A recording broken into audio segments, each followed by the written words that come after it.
You could feel your whole system shutting down. Nature's deadliest organisms. What the heck do I have? They hijack our bodies. These bacteria can kill in less than 24 hours. Disable our immune systems. The prognosis is it's not good. And eat us from within. My child was deteriorating before my eyes. For those infected, Kathleen and Rick Gary live in the town of Gonzales, Louisiana. Kathleen is a chemical engineer, and Rick runs the local soccer academy. Soccer has been a big part of my life because I feel it's a way to give back to the kids. Rick loves the sport of soccer. It's just a perfect match for him. Rick and Kathleen have 4 adult children, including their daughter, Melissa Harrington, who shares in the family's favorite pastime, fishing.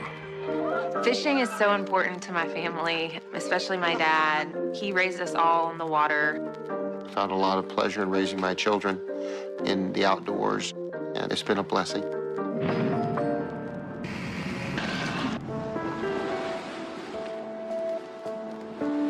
It's early June, and the entire family is on a fishing vacation in Grand Isle, Louisiana, on the Gulf of Mexico.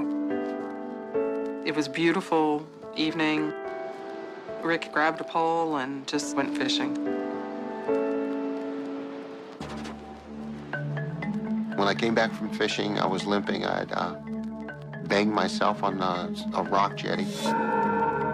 It had hurt pretty good. We've had sprained ankles in and out of this house for years. That just kind of comes with the territory. A sprained ankle, not a big deal. Later that day, they have dinner. I had a little piece of sausage off the grill.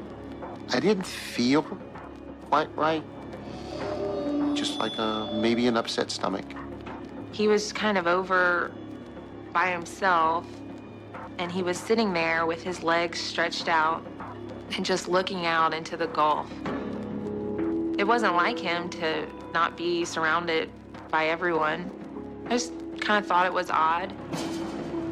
Rick sits out the dinner and goes to bed early. The next day, the family has big plans. We were gonna go fishing in the morning, and then in the afternoon, we were gonna take the boat for some water activities. But Rick decided he didn't want to go out in the boat. That was really unusual. The stomach was feeling worse. I would get very hot and then very cold sweats. I thought maybe it's a touch of the flu. And you could tell his ankle was still hurting him. It was a double whammy to have 2 different things wrong. This just isn't fair at all.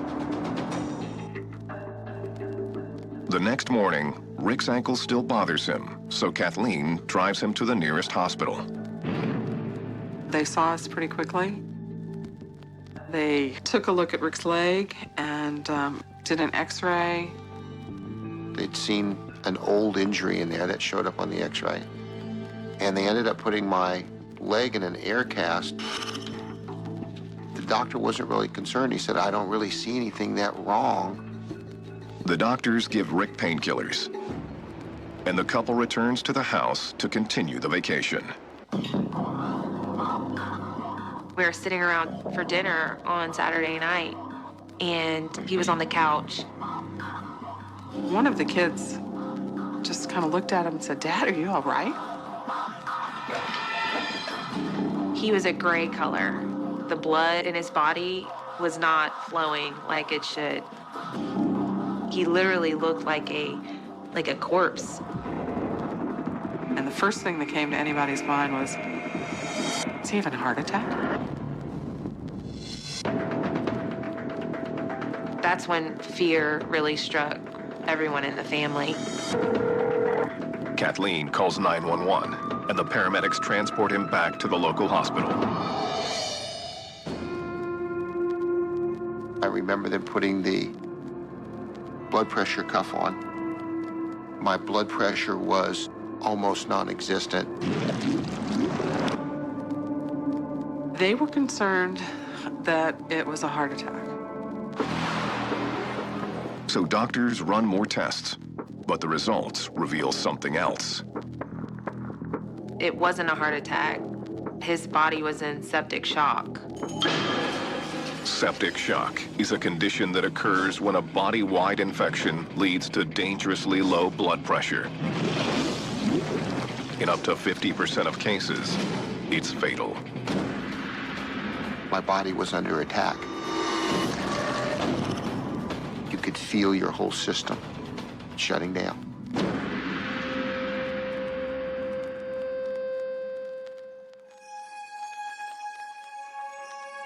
And then a sphere, a very golden sphere, came through and sat right here on my left side.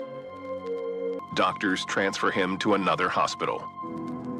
There, infectious disease specialist Dr. Mary Eshte takes on his case.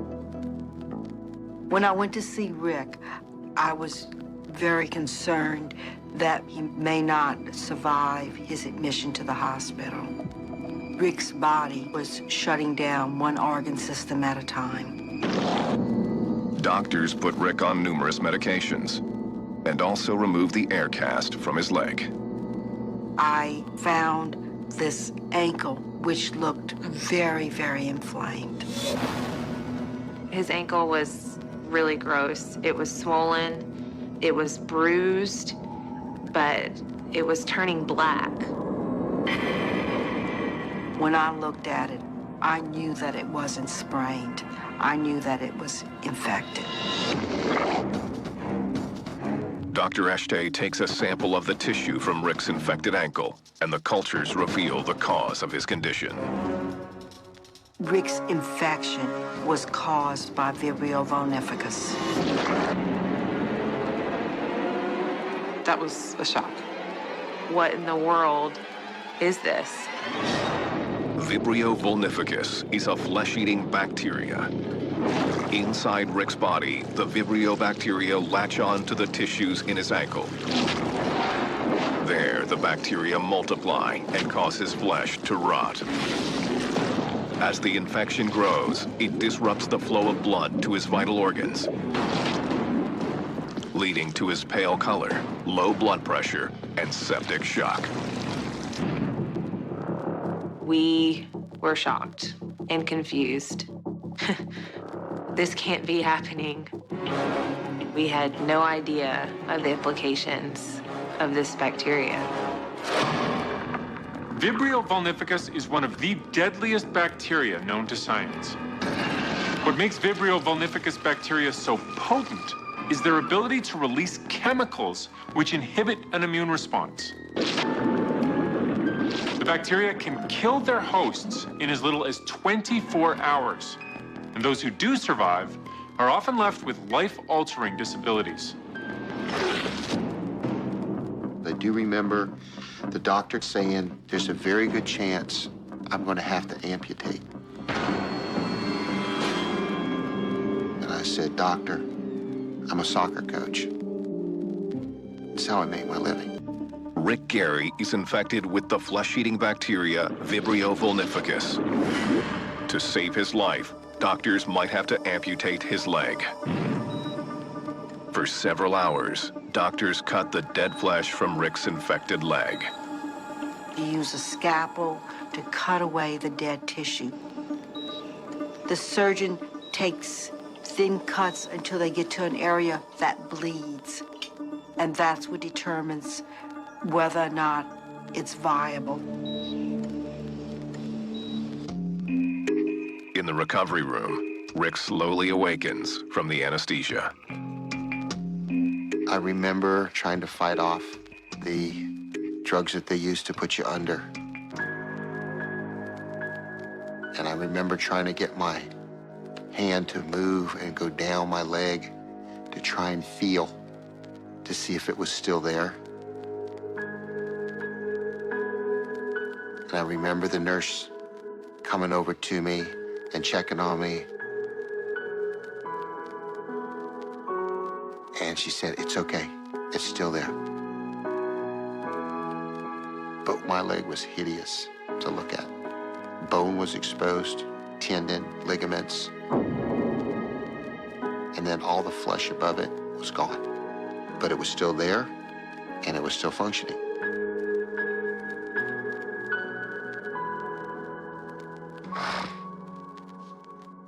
Pretty cool. Vibrio vulnificus bacteria typically lurk in salt and brackish water in tropical and subtropical environments. In the US, they're most common in the Gulf of Mexico. People can become infected through eating contaminated shellfish, particularly oysters. But the bacteria can also enter the bloodstream through an open wound.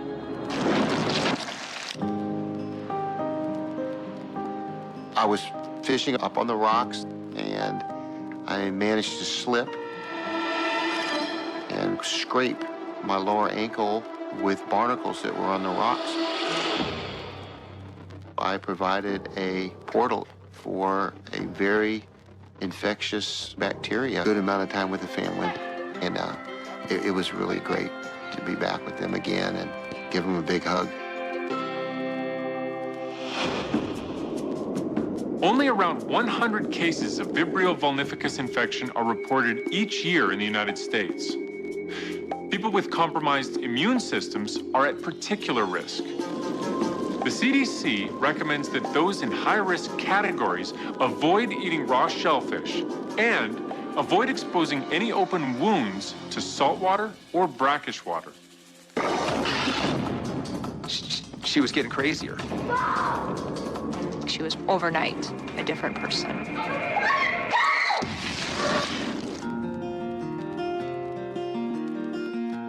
Brooke and Hans Dykema live in the lakeside village of Thiensville, Wisconsin. I'm an upbeat, very positive person.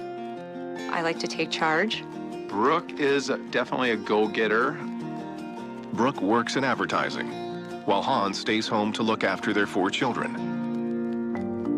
4-year-old Kate, 5-year-old twins Jack and Olivia, and 7-year-old Lauren. Lauren basically runs the show in the house.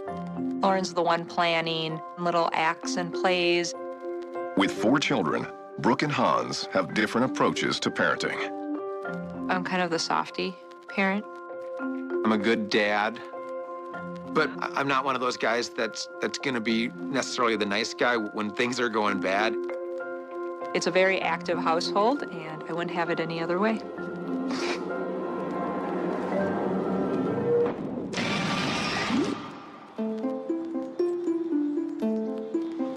It's early May, and Brooke is in the living room with Lauren. I was sitting with Lauren. We were watching TV.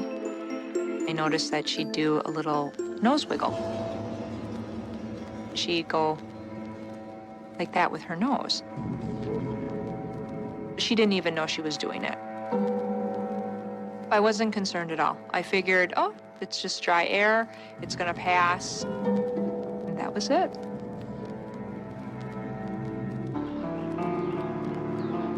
A week later, Brooke and Hans are attending Lauren's spring school concert. Lauren was very excited about the concert. Everything seemed really, really normal. But as they're singing the first song, she just all of a sudden had this look of fear in her eyes.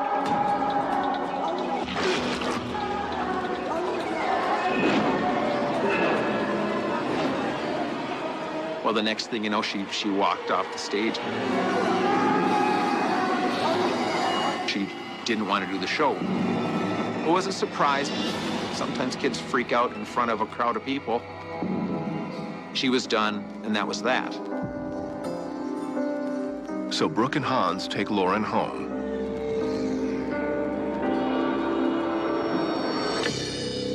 But Lauren's unusual behavior continues. Later that week, as Brooke is getting ready to leave for work, she films her daughter's abnormal behavior in order to show it to a doctor later. I don't want you to go. No, I want to see you. I'm not leaving you. I just have to go to work, and then I'll be back later. No, I want you to stay with me. Mommy, stay. stay. Mommy, stay. I just wanted to be there for her, whereas Hans was like, you just have to go. But as Brooke gets in her car, Lauren becomes even more upset. She's screaming and crying in our driveway. Mommy, stay, stay. She had her arms out in front of the car saying, Mommy, don't go. And she said, you can run me over, but I'm not going to let you leave me. 7-year-old Lauren Dykema is acting out in a way her parents Hans and Brooke have never seen before. Mommy, stay. She was perfectly healthy, fine child, and then overnight, a different person. I want you to be in the same building as me. With Lauren blocking her mother's car, the family must take action. We thought it was important to get her in right away with the pediatrician and just get her checked out. Hans calms Lauren down and makes a doctor's appointment. The next day, their family doctor does a routine exam. She did tests to check and make sure her motor skills were okay. And looking at the way her eyes were moving, the way she was talking, they felt like there's nothing physically wrong with her. She put our mind at ease, but I wasn't sure. Brooke takes Lauren back home.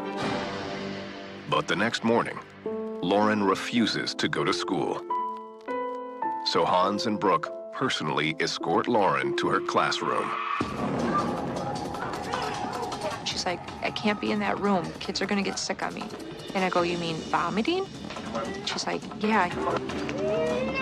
This fear overcame her. It was like I was sending her into a nightmare.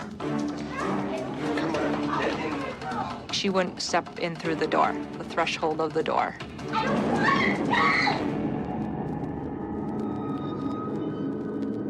It was very heartbreaking. To keep her in school, they pull her desk into the hallway. The next day, Brooke takes Lauren to a psychiatrist. I just had this sixth sense that just something didn't feel right. Lauren was extremely scared. She didn't want to be there. I was just like, is my child mentally ill? But the psychiatrist just felt that she had a high level of anxiety. To be honest, I felt like I still didn't have all the pieces of the puzzle. The psychiatrist prescribes Lauren anti-anxiety medication. Later that week, the kids are returning home from school. She was the first one out of the van. She ran directly to her room, and she slams the door. We went up there just to check on her and knocked on the door. And no answer. We started to hear shuffling of furniture. So chairs and things were going up against the door. She was just barricading her door. She was getting crazier. I mean, I don't know a better word to say it. My child was deteriorating before my eyes, and there's nothing I can do to help her. Lauren keeps herself locked in her room the rest of the evening.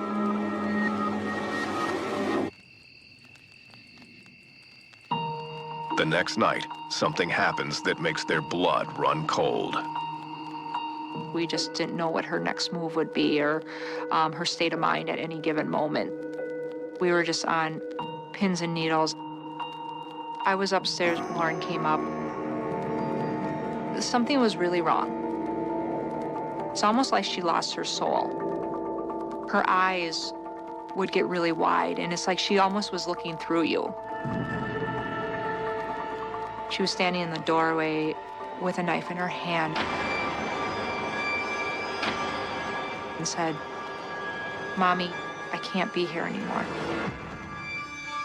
I need to put this deep inside me." Brooke and Hans Dykema's 7-year-old daughter, Lauren, has just threatened to kill herself.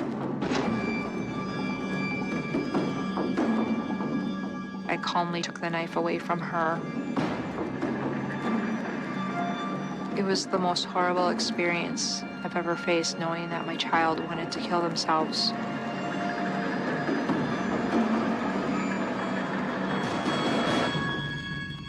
It was just frustrating that we didn't know what was going on, and we felt like we needed to further pursue getting answers. So Brooke and Hans take Lauren to the renowned pediatric specialist, Dr. Miroslav Kovacevic. She looked absolutely anxious. And any attempt to communicate with her was fruitless. Besides her behavior, there were obvious physical signs that should be taken into account. She did have multiple tics. For Dr. Kovacevic, Lauren's facial tics are the key. So he orders very specialized blood tests.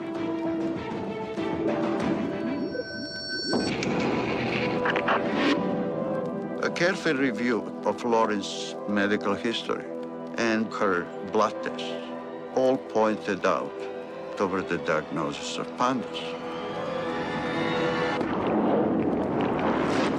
I was floored by that.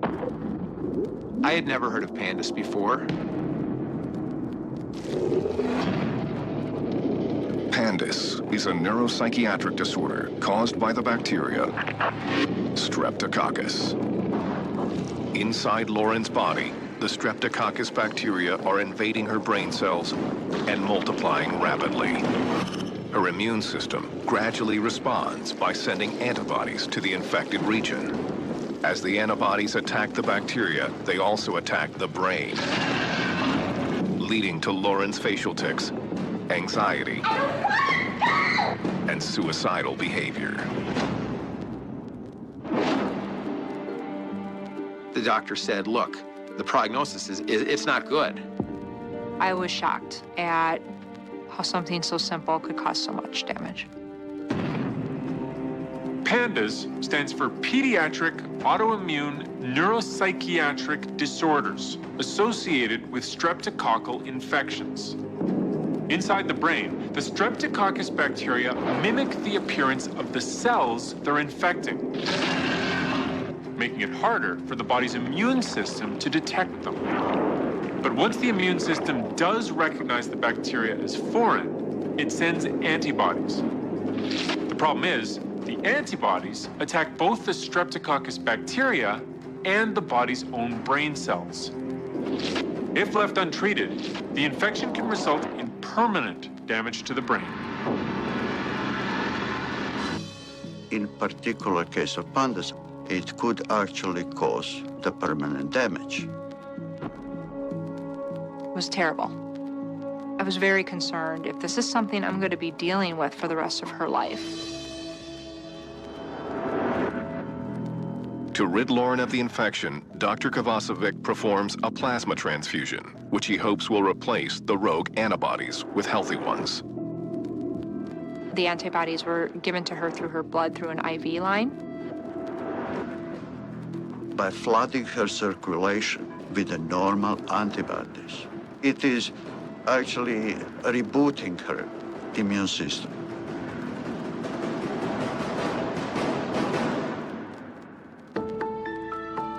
With the procedure complete, Hans and Brooke take Lauren home. And for 3 months, she also takes antibiotic medication as Brooke and Hans monitor her condition. Then, Dr. Kovacevic assesses her progress. She started to smile, communicate with her parents. It was like she broke out of that nightmare. I felt this huge sense of relief that it worked. Streptococcus bacteria typically thrive in the mouth, where they commonly cause strep throat. But when there's a break in the skin from a cut or a medical procedure, Streptococcus bacteria can enter the bloodstream and infect vital organs. I remember at one point, we had taken her to the dentist. So we think there was strep that then made its way into her mouth, into the bloodstream, and into her brain. Today, Lauren is back at school and almost completely symptom-free. I can play with my friends more often, and I can go in public without being scared. I feel like 98% better. But the family must remain vigilant. If Lauren is exposed to strep again, she could have a severe relapse. Because of the potential for reinfection with the strep, she will be kept on preventative antibiotics for a total of 2 years. But as long as she takes the medication and her immune system recovers, her chances of reinfection are low. It's so important that Lauren doesn't come into contact with strep again. So we have to be very, very careful. Then our family feels whole again. Her life is back, which has been the most important thing.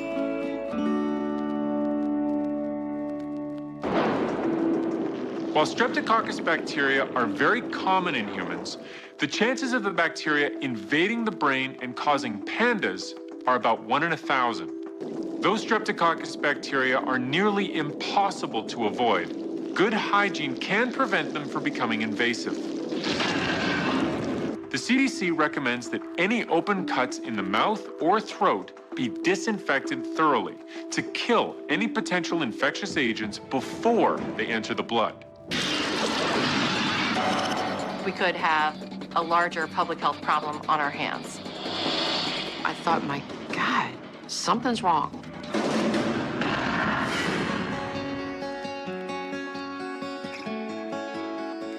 Tracy Davidson and her mother, Carolyn Burig, live in Chesterfield, Missouri.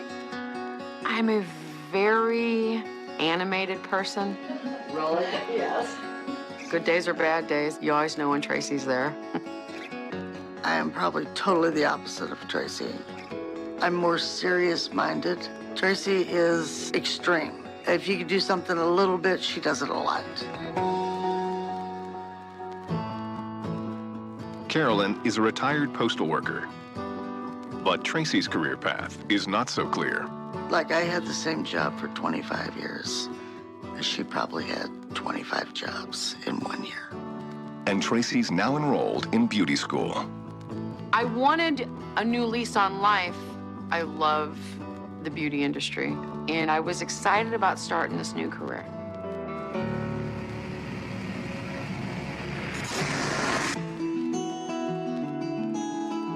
It's late May, and Tracy is temporarily living with her mother as she prepares to begin the summer semester.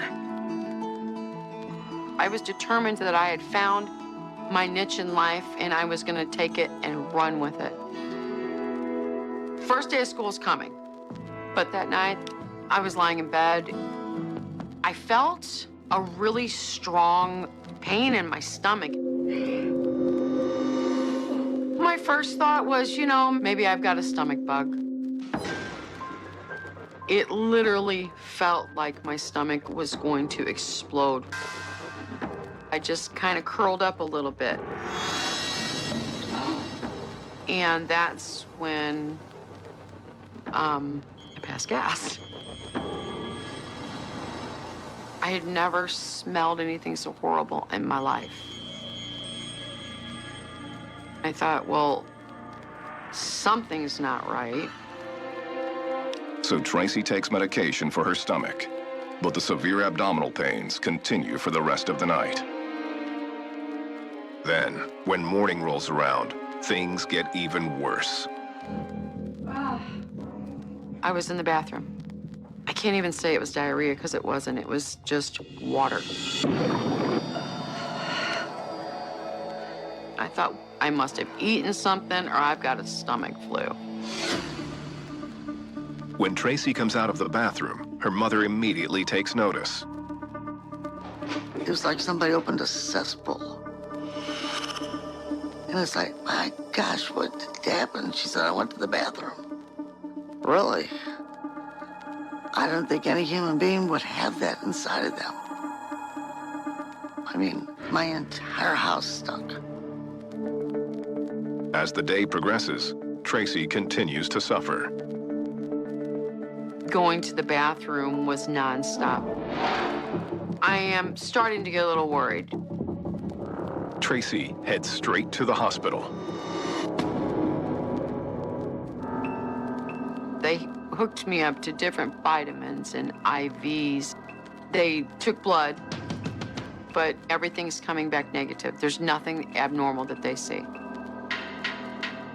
You know, I have a tendency to believe the doctors. I believe them more than I believe her. She is very much a drama queen. Inside my head, I'm thinking, I really think something might be wrong with me. Tracy Davidson is in the hospital with severe abdominal pain and diarrhea. For several hours, doctors give her medication and fluids. I was feeling better, and I thought, well, maybe it was just a bug. They let me go, and they said they found anything out, they would call. A few days later, Tracy is in her bedroom preparing for the first day of class. I do my normal morning routine. I check my emails. And as I'm sitting there, my sides start hurting again. And it was in my back, and it was nonstop. I'm starting to panic a little bit, but I was determined. It was not going to prevent me from starting school. Despite her abdominal pain, Tracy goes in for the first day of school. I'm sitting in the back of the class and reading out loud, and we're taking turns. And the closer they're getting to me, I could feel my stomach. And I was just praying to at least let the reading be over before it got to me, or let it hurry up and get to me. It got to me, and I don't think I've ever read anything so fast in my life. And as soon as it was done, I immediately had to get up and go to the bathroom. I make it to the stall. Then they called for the 10-minute break. And so I knew everybody was going to be coming into the bathroom as I was exploding. And it's not the quietest movement in the world either. It's like, hey, yeah, I'm the old lady that's going to be an esthetician, but yeah, I got this going on too. At this point, I'm thinking school's going to have to wait. Tracy hides out in the bathroom until her schoolmates disperse. Then she goes straight home. I had lost 13 pounds in just less than a week. And I looked like an old woman. I thought, my God, something's wrong. A few nights later, Tracy can no longer bear it. At 4 o'clock in the morning, the pain was so horrible. I woke my mom up and said, Mom, please, we've got to go to the hospital. It was like, okay, here's the drama going again. When she's in pain, she makes everybody in pain. But she looked pretty bad. I may be a drama queen, but it's 4 o'clock in the morning, and there's something wrong. This time, Carolyn drops Tracy off at a different hospital. The nurse didn't make me wait. She immediately took me to a private room and quarantined me. The nurses are coming in what looked like spacesuits. And then that's when the doctor came in and asked me if I have ever been tested for C. diff. Also known as Clostridium difficile, C. diff is a bacterial infection of the colon. It's highly contagious, difficult to treat, and can be lethal. I was panicked. I felt like I was, a leper. A few hours later, Carolyn checks up on Tracy. The door's close to her room, and it just says, do not enter. That's when I go, wow, gosh, if they've got her quarantined, maybe she really is sick. For 5 long days, Tracy remains quarantined. The nurse comes in, and she said, we've tested your blood, we've tested your stool, and you do not have C. diff. I'm thinking, what the heck do I have? I thought, there's got to be a test that you're not running, because there's obviously something wrong with me. But the nurse said, they can't find anything wrong. It was scary. Tracy is discharged from the hospital, but her doctors don't give up. The following day, they run more tests, and what they find is so serious, they notify the St. Louis County Department of Health. There, epidemiologists, led by Eleanor Peters, review Tracy's stool samples. When they put it under the microscope, they saw tiny little eggs that would indicate the presence of something that shouldn't be in your body. We knew we had to contact the patient. I'm lying in bed and I get a phone call from the health department. I'm thinking I've got some strange disease. That scared me. After weeks of severe intestinal distress, the local Department of Health has discovered the cause of Tracy's affliction. When they looked at the stool sample, they knew it was Giardia. A parasite, that's like a worm? She says, well, it's alive.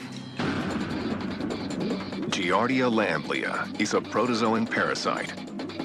Inside Tracy's body, the Giardia parasites employ a unique sucking disc to latch on to her intestinal walls.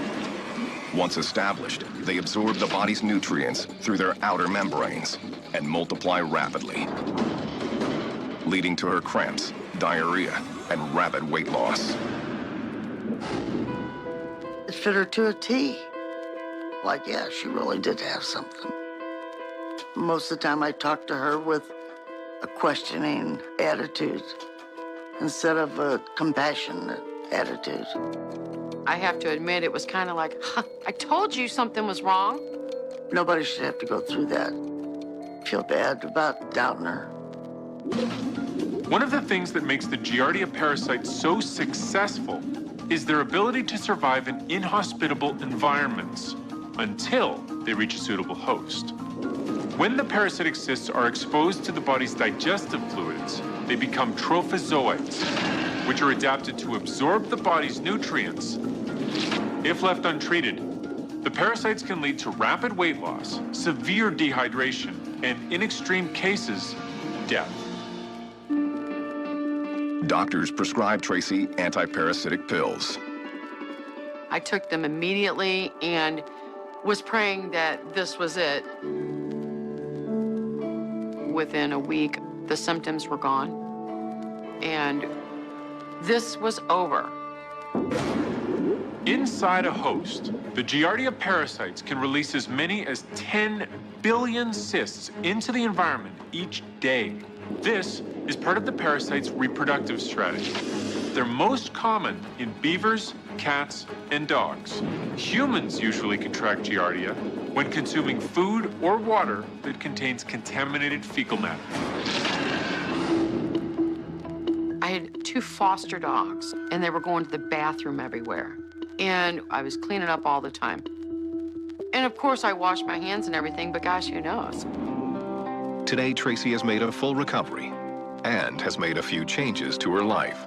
Since then, I've gotten married, and I was able to finish my course, actually became the student in the class with top GPA. This whole situation has brought us closer together. I still love her. She's my daughter. She sees that I'm not the drama queen teenager she thought I was.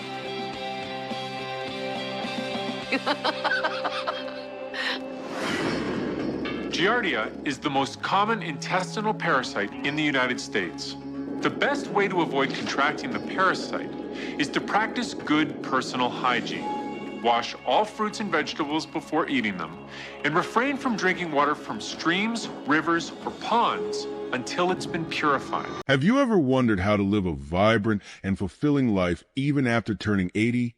In this video, We'll explore essential strategies for taking care of your body, maintaining mental clarity, and nurturing happy relationships with your spouse and family. Whether you're approaching your golden years or supporting a loved one, these insights can help you embrace aging with confidence and joy. Stay with us until the end to discover invaluable tips that can transform your everyday life and enhance your well-being for years to come. If you are not subscribed, I recommend subscribing and activating the notification bell so you don't miss any videos. Your support means a lot to me. And if you enjoyed this video, you can help me continue spreading the valuable lessons by liking and sharing it. If you like the topic of this video, please comment 1. If you don't, please comment 0 to let me know how I can improve and make better videos for you. Now, let's begin. 1. Taking care of your body. Reaching the milestone of 80 years old and still having the ability to care for your own body is nothing short of a gift that too often goes unappreciated until it's at risk of slipping away. When we talk about taking care of our bodies, it's not just about keeping ourselves physically fit or maintaining good health, though that's certainly important. It's about something deeper, something more profound. It's about preserving the independence that allows us to live life on our terms.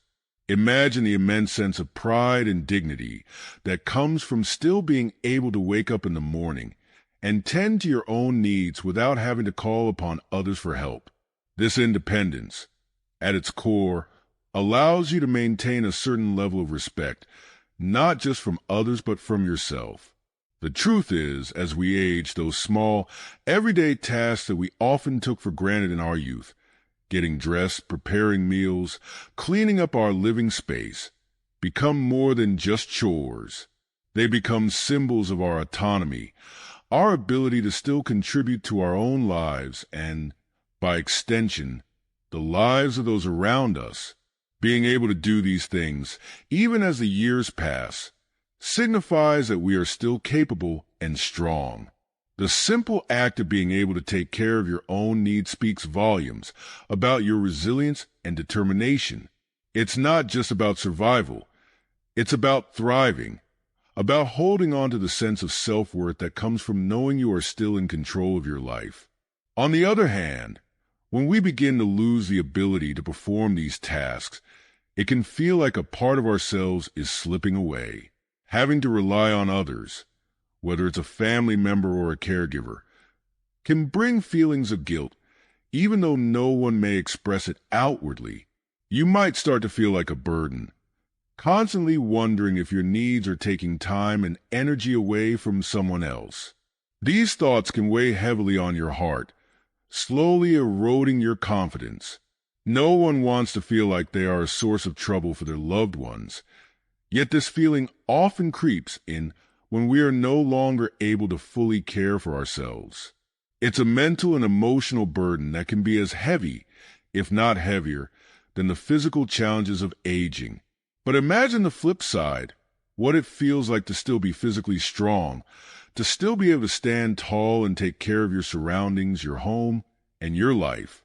It's an incredible boost to your self-esteem, a reminder that you are still capable and that your body has served you well all these years and continues to do so.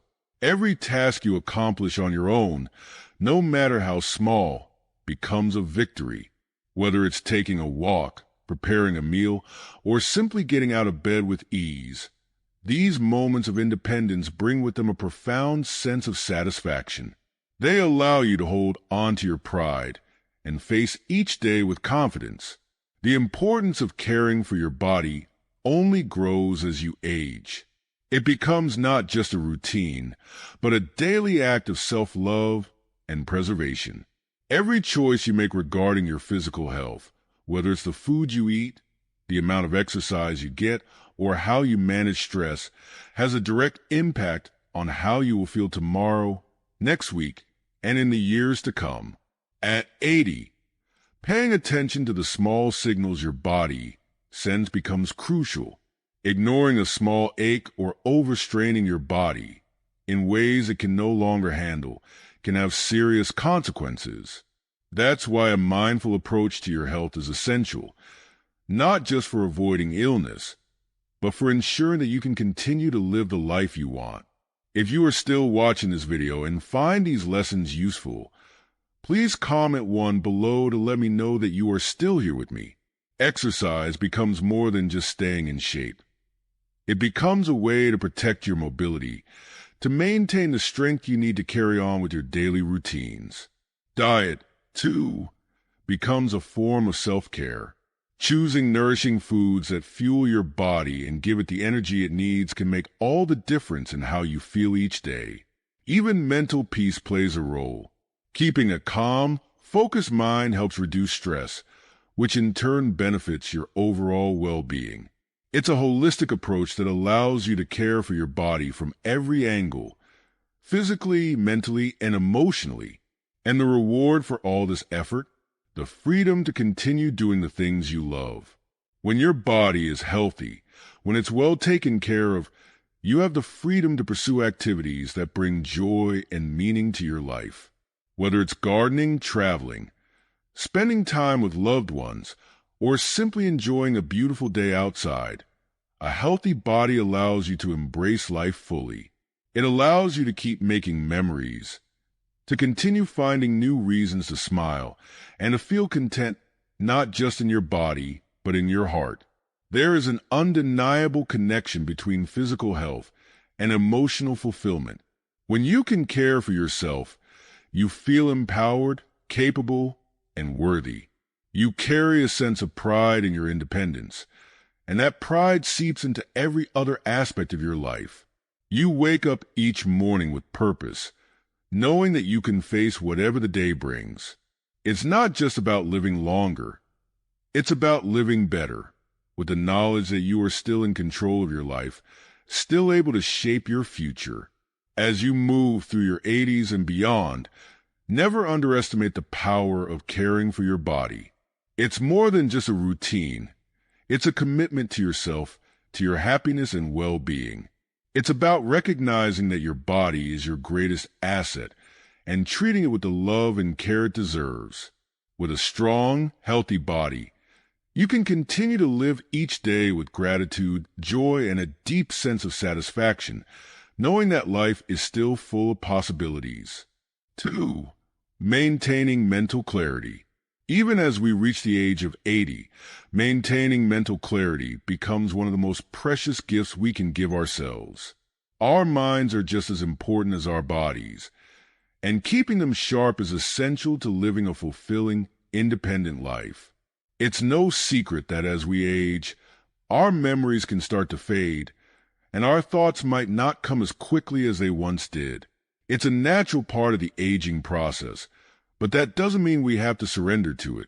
There are so many things we can do to keep our minds active, vibrant, and alive, even in our later years.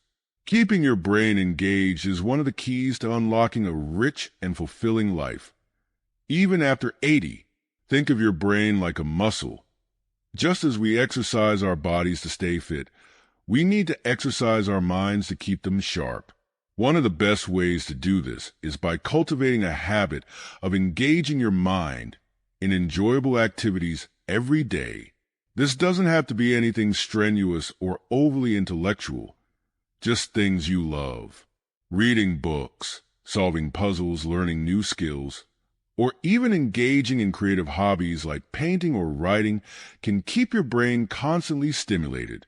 Each of these activities is like fuel for your mind, feeding it with new information, challenges, and opportunities to grow.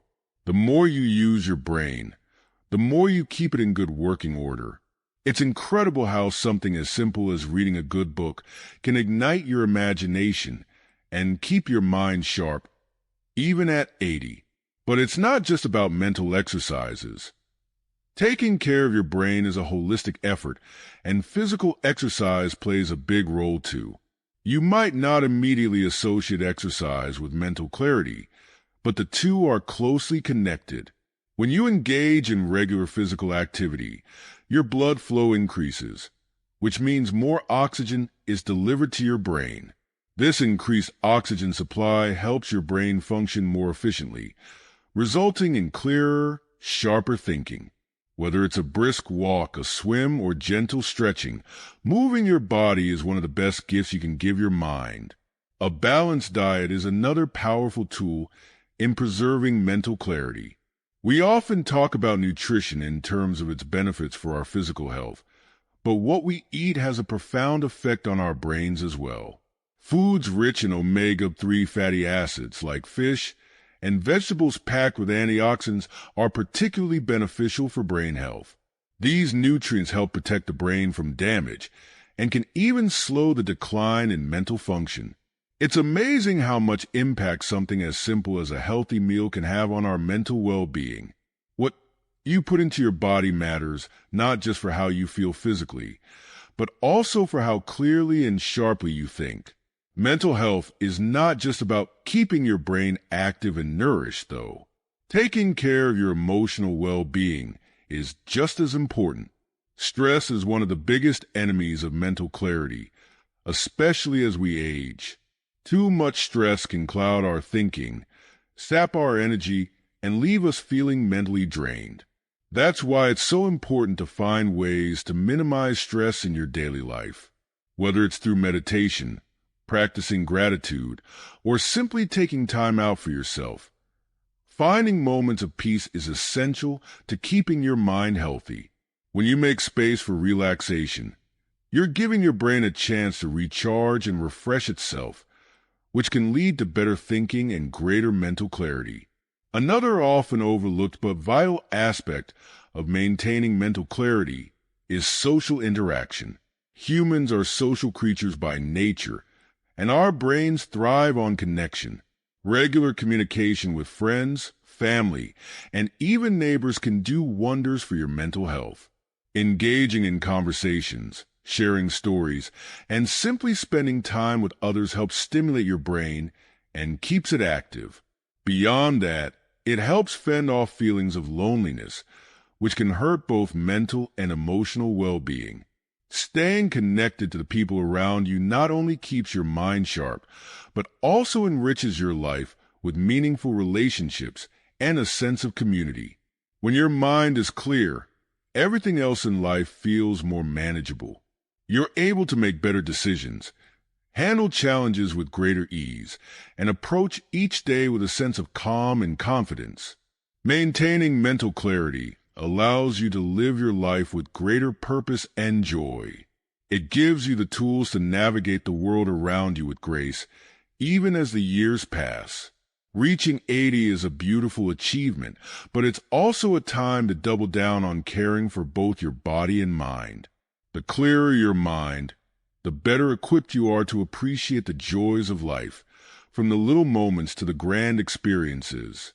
You're able to savor conversations, engage in your favorite activities, and continue learning and growing.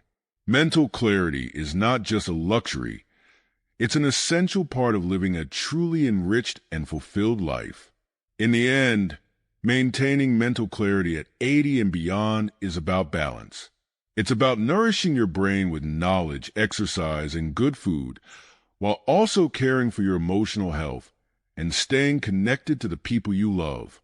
It's about giving your mind the care and attention it deserves, so it can continue to serve you well for many more years to come. A clear mind is a powerful thing. It allows you to live fully, enjoy the present, and embrace the future with open arms. And that is perhaps one of the greatest gifts you can give yourself as you journey through the later years of life. 3. Living happily with your spouse. If you are fortunate enough to still be spending joyful days with your spouse after turning 80, you hold one of life's most precious treasures. A lifelong partnership that has endured the test of time is something to cherish deeply. But it's important to remember that simply being together isn't enough. True happiness in a marriage, especially after so many years, requires continual effort, mutual understanding, and above all, love. Even for couples who have shared decades of life, maintaining a happy and fulfilling relationship means never taking each other for granted. As we grow older, it's easy to fall into routines or become irritated by the little things, and sometimes frustrations that have built up over the years can create distance. But to live harmoniously with your spouse in your later years, you must embrace patience, understanding, and care. At the heart of any strong relationship, especially one that spans a lifetime, is mutual respect. As we age, it can be tempting to become more critical, to speak our minds without always considering the feelings of the other person. But instead of focusing on faults or frustrations, it's so important to listen to your spouse. Understanding their perspective, even after so many years together, can strengthen your bond. No matter how long you've been married, it's essential to approach each day with the mindset of valuing your partner. This respect, this desire to understand and empathize with each other, is what keeps love alive. It's a commitment that should never wane, no matter how familiar you become with one another. Equally important is cherishing the time you spend together. As we get older, the pace of life might slow down, but that doesn't mean the connection should. It's not enough to just share a space or go through the motions of daily life together. True intimacy is built in those moments where you find joy in each other's company. Simple acts like sitting down for tea together, taking leisurely walks, or watching your favorite TV show side by side can bring a deeper sense of closeness. These shared moments, no matter how small, are what create a lasting bond. The key to keeping that bond strong is appreciating these little joys and making them part of your everyday life. And then, of course, there's humor. Life can become serious as we age. Health concerns, responsibilities, and the inevitable challenges of growing older may sometimes dampen the lightheartedness of life. But never underestimate the power of laughter. A shared joke, a silly moment, or even a warm smile can work wonders in keeping the heart light and the connection between you vibrant. Laughter is like a bridge. It brings you closer together, softens the edges of difficult moments, and reminds you of the joy that still exists between you. Couples who can laugh together, even through the tough times, are the ones who remain deeply connected. Humor is, in many ways, the glue that holds a marriage together, even when life throws its inevitable challenges your way. Perhaps one of the most important ingredients in a long-lasting, happy marriage is forgiveness. After so many years together, it's only natural that misunderstandings, frustrations, and even resentments might accumulate. It's easy to hold on to these feelings, to let them simmer beneath the surface. But doing so only creates emotional distance and unnecessary suffering. Forgiveness is not always easy, but it's essential. By letting go of grudges, and by choosing to forgive each other's imperfections, you create space for love to flourish again. Each act of forgiveness strengthens your bond, allowing your relationship to continue growing, even after so many years. It's a reminder that love is not about perfection. It's about grace, acceptance, and the willingness to move forward together, hand in hand. Living happily with your spouse after 80 is a rare and beautiful gift, one that should be treasured every single day. This stage of life, where the two of you can support each other, reflect on the shared memories, and continue to make new ones, is a time to be deeply grateful for. It's a time to nurture the relationship and to continue building on the foundation you've created over the years. Walking the path of life together, especially as you face the inevitable challenges of aging, is not just about survival. It's about thriving together, lifting each other, and finding joy in the simple, everyday moments of life. Looking back on the 3 essential elements to living a happy life after turning 80, taking care of your body, maintaining mental clarity, and living joyfully with your spouse, it becomes clear that each one is interconnected. When you care for your body, You gain the physical strength and energy to enjoy life's pleasures. When you nourish your mind, you stay engaged, curious, and open to life's beauty. And when you cherish your relationship with your spouse, you ensure that love and companionship remain at the center of your life. These three pillars, body, mind, and relationship, are what allow you to live with purpose and fulfillment, even in your later years. Of course, none of this is easy. It takes effort, patience, and a willingness to adapt to the changes that come with aging. But it's the small, everyday actions that shape our future. The gentle care we show ourselves, the mindfulness we bring to our thoughts, and the love we nurture in our relationships. These small, daily habits accumulate over time, creating a life filled with meaning and joy. Aging is inevitable, but how we choose to age is up to us. By embracing these three practices, you can live with pride and happiness, knowing that you are taking control of your life and choosing to make each day meaningful. So, as you journey through the rest of your life, may you find joy in caring for your body, peace in maintaining your mental clarity, and deep satisfaction in the love you share with your spouse. These are the treasures that will carry you through, allowing you to live with fulfillment, gratitude, and a heart full of happiness. May your days ahead be bright, and may you continue to find beauty in every moment. For these are the moments that truly matter. To respected elderly people, in the grand journey of life, one of the most sacred and irreplaceable relationships is the bond we share with our parents. From the earliest moments of our existence, parents dedicate themselves to nurturing us, guiding us through life's challenges and giving their all, both in times of struggle and in moments of prosperity. They do so with boundless love, often putting their own needs aside for the well-being of their children. As they grow older, however, there are many thoughts, feelings, and burdens that parents may carry silently, choosing not to share openly with their children.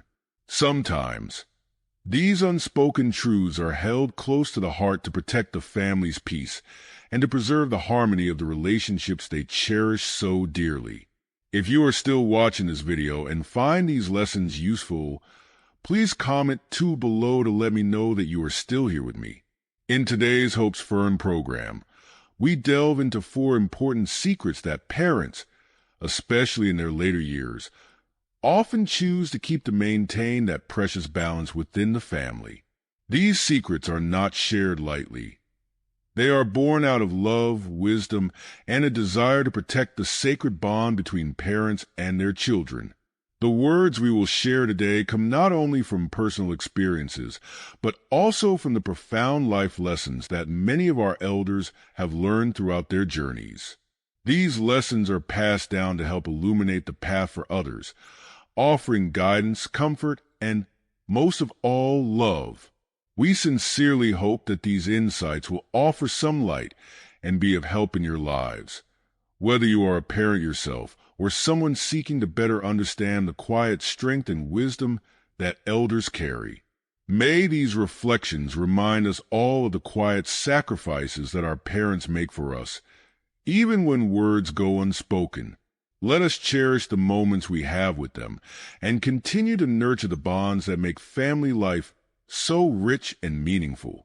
1. Do not blame ancestors or parents.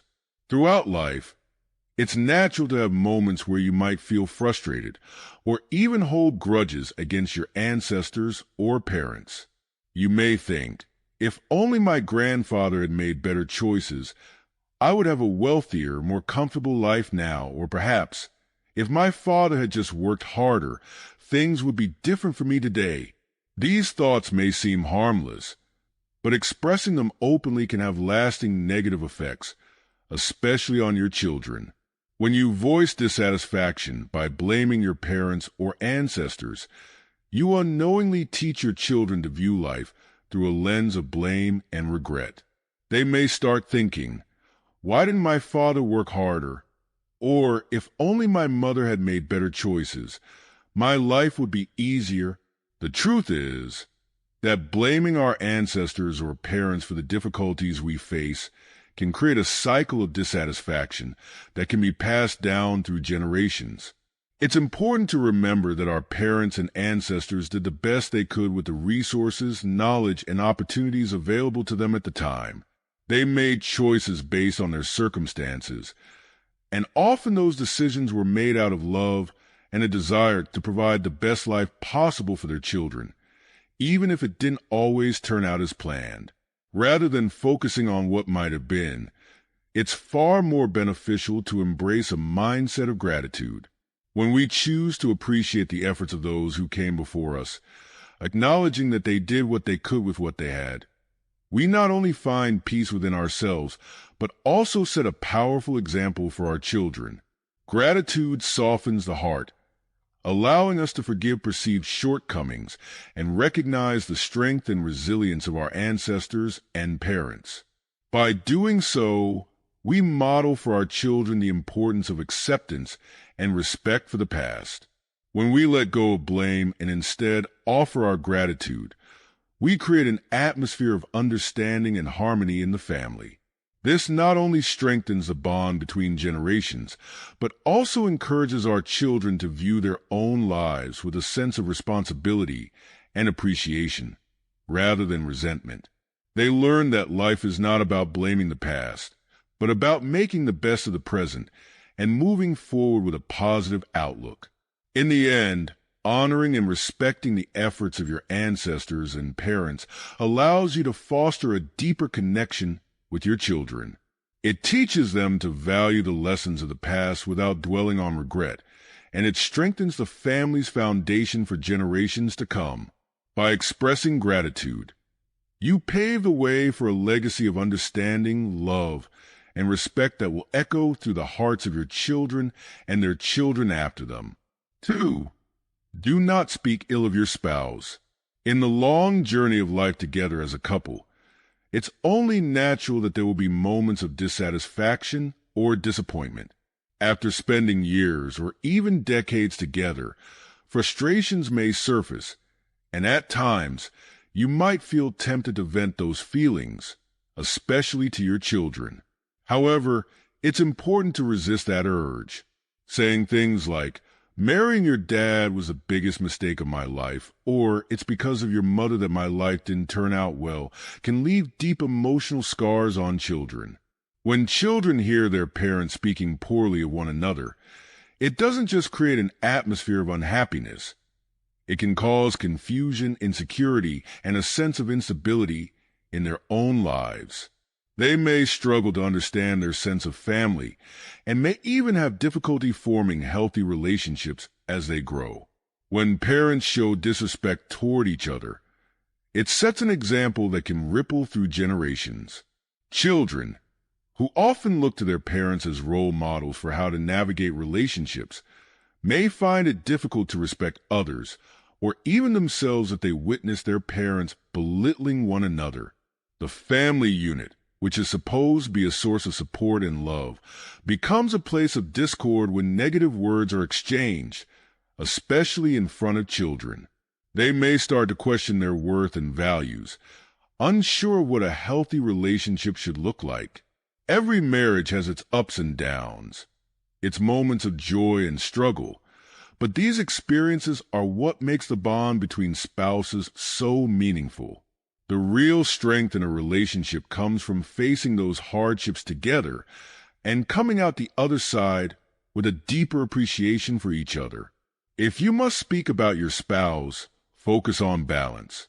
Acknowledge their shortcomings, but also make sure to highlight their strengths and the love they've shown over the years. For example, saying something like, "Your dad may have been clumsy, but he always put our family first," or "Your mom made sacrifices that I will always appreciate," offers a more balanced and compassionate perspective. These words don't just ease the tension in the family. They show your children that love is about acceptance, forgiveness, and gratitude. By expressing appreciation for your spouse, even when things have been tough, you're teaching your children one of the most important life lessons. that relationships are about more than perfection. They're about sticking together through thick and thin, valuing the good and learning from the difficult moments. Gratitude is a powerful tool for creating harmony in the home. When children see their parents choosing to appreciate each other despite their imperfections, they learn to cultivate healthy, respectful relationships in their own lives. In the end, the words you speak about your spouse shape not only your relationship, but also the future relationships of your children. By focusing on the positive, and by choosing to express love and gratitude instead of resentment, you're giving your children the gift of a strong, stable foundation. You're showing them that while no relationship is perfect, it's the effort, respect, and appreciation that truly matter. This fosters a sense of family unity and helps your children develop the emotional resilience and values they need to thrive in their relationships. 3. Do not compare children. As parents, it's only natural to occasionally compare your children's growth, achievements, or personalities, especially when you're trying to guide or motivate them. However, it's crucial to be mindful of the impact such comparisons can have on your children's emotional well-being. Comments like, "Your brother is doing great, why can't you be more like him?" Or, "Your sister excels in everything, why don't you try harder?" may seem harmless, but they cut deeply into a child's heart. No one likes to be compared to someone else, and when those comparisons come from parents, the people children look up to for unconditional love and support, it stings even more. These remarks can leave lasting emotional scars, leading to feelings of inadequacy, jealousy, and unhealthy competition within the family. Comparing children not only affects their self-esteem, but also threatens the bond that holds the family together. A child who constantly feels compared to a sibling may begin to harbor resentment, either toward the sibling who is being praised or toward the parents who seem to favor one child over another. This can create deep-rooted insecurities that may take years to overcome, and in some cases, the damage to a child's confidence may be irreversible. Children who grow up feeling they're always falling short can lose faith in their abilities, leading to lower self-esteem and a diminished sense of self-worth. Rather than fostering growth, comparisons can result in emotional withdrawal, depression, or a deep sense of inadequacy. What's important for parents to remember is that each child is a unique individual with their own set of strengths, talents, and potential. Just because one child excels in certain areas doesn't mean that another child is any less valuable. Every child's journey is different, and their growth occurs at their own pace. One child might shine academically, while another might have an extraordinary talent in creativity, empathy, or problem-solving. Instead of focusing on where they fall short in comparison to their siblings, it's far more beneficial to acknowledge and celebrate each child's individuality. Recognizing their unique abilities and potential not only builds their confidence, but also strengthens their relationship with you.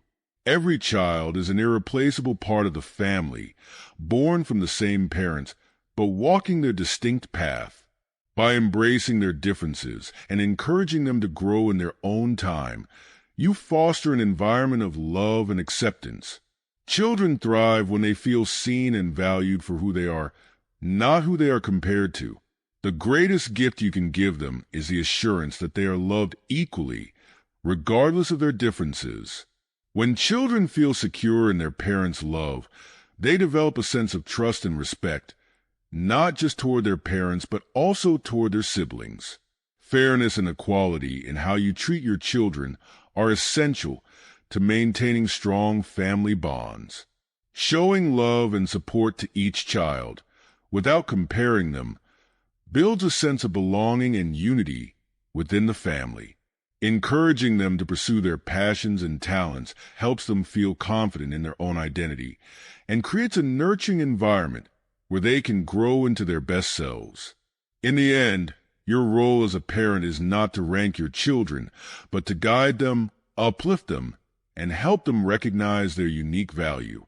By avoiding comparisons and focusing on each child's personal growth, you are teaching them to appreciate their strengths and the strengths of others.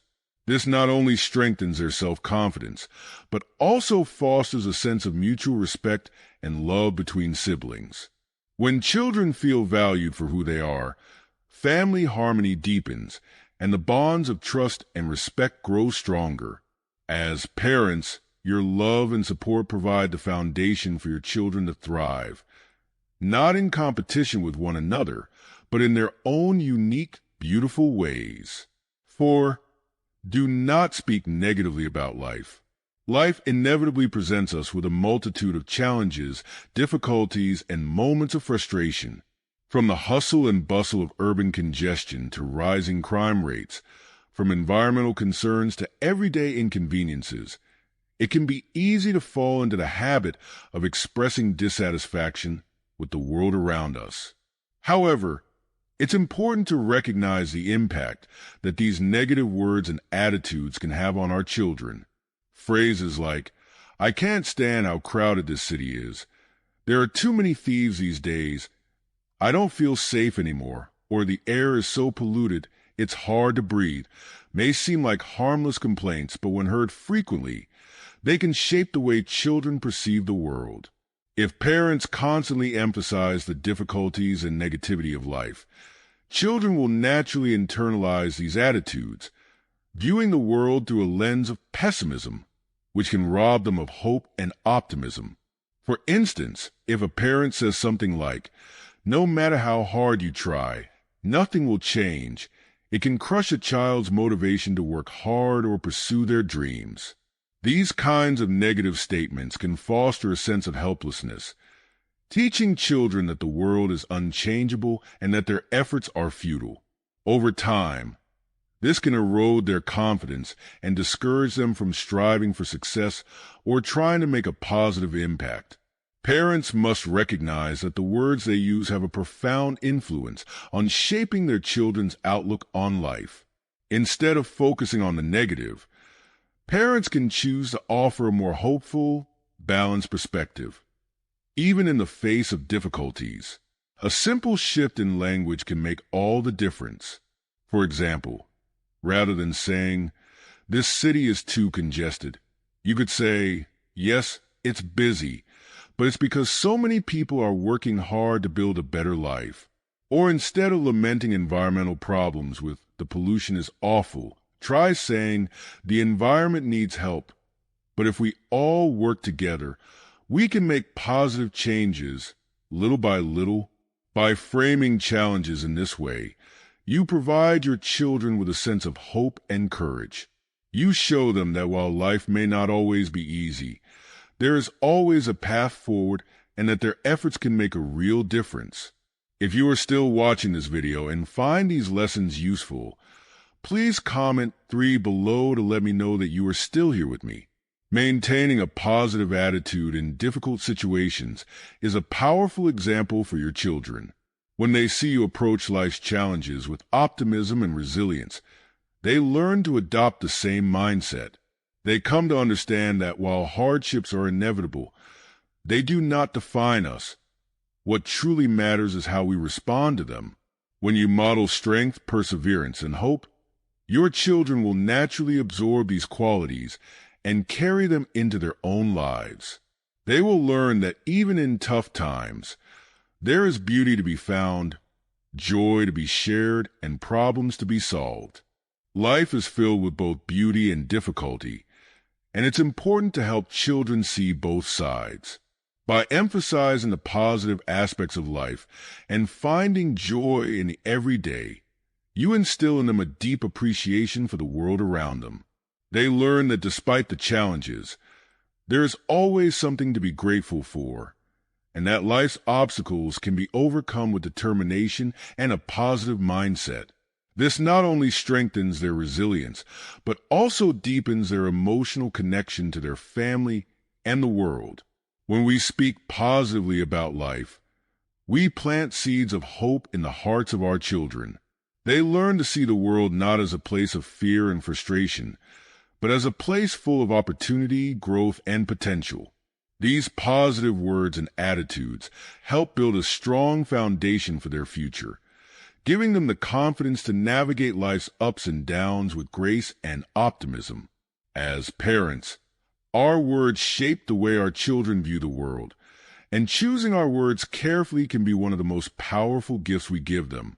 As we look toward the future, let us cherish the time we have left with our loved ones, filling each moment with kindness, smiles, and appreciation.